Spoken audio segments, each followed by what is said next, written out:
ప్రతిఘటన టీవీకి స్వాగతం. క్షణక్షణం మీకోసం. రెండు తెలుగు రాష్ట్రాల్లో మార్చి 21 నుంచి 24 మధ్య వర్షాలు జోరుగా కురిశాయి. ప్రజలు హాయిగా చల్లచల్లని గాలి వర్షాల మధ్య ఎంజాయ్ చేశారు. కానీ ఇకపై అలా జరగదు. ఎండలు మళ్ళీ మొదలయ్యాయి. ఉదయం బాగానే బగబగ మండిపోతున్నారు. బయటకు వెళ్లాలంటే ప్రజలు అల్లాడిపోతున్నారు. ఇక నేటి నుంచి రెండు తెలుగు రాష్ట్రాల్లో వడగాళ్లు మొదలు కానున్నాయి. ఇప్పటికే 40 డిగ్రీల ఉష్ణోగ్రతలతో అల్లాడిపోతున్న ప్రజలు ఇప్పుడు మరింత జాగ్రత్త పడాల్సి ఉంది. తాజాగా వాతావరణ శాఖ కీలక ప్రకటన రిలీజ్ చేసింది. వాటి నుంచి బాలుడు తన ప్రతాపం చూపిస్తాడని పేర్కొంది. తెలంగాణలో హైదరాబాద్ వాతావరణ కేంద్రం ప్రజలను అలర్ట్ చేసింది. దక్షిణ ఛత్తీస్గఢ్ నుంచి మధ్య మహారాష్ట్ర, ఉత్తర కర్ణాటక మీదుగా ఉత్తర తమిళనాడు వరకు సముద్ర మట్టాన్ని 0.9 కిలోమీటర్ల ఎత్తులో ద్రోణి కొనసాగుతుందని తెలిపింది.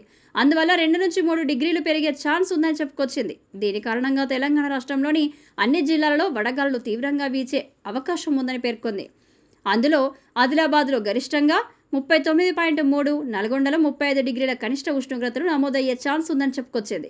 ఇక నిన్నటి విషయానికి వస్తే ఆదిలాబాద్లో 38.3 డిగ్రీలు, మహబూబ్ నగర్లో 35.5 డిగ్రీలు, నిజామాబాద్లో 37.3 డిగ్రీలు, హన్మకొండలో 35 డిగ్రీలు, భద్రాచలంలో 38 డిగ్రీలు, ఖమ్మంలో 36.6 డిగ్రీలు, నల్లగొండలో 36 డిగ్రీలు, మెదక్లో 35.4 డిగ్రీలు, రామగుండంలో 35.6 డిగ్రీలు, హైదరాబాద్లో 33.8 డిగ్రీల ఉష్ణోగ్రతలు నమోదయ్యాయి.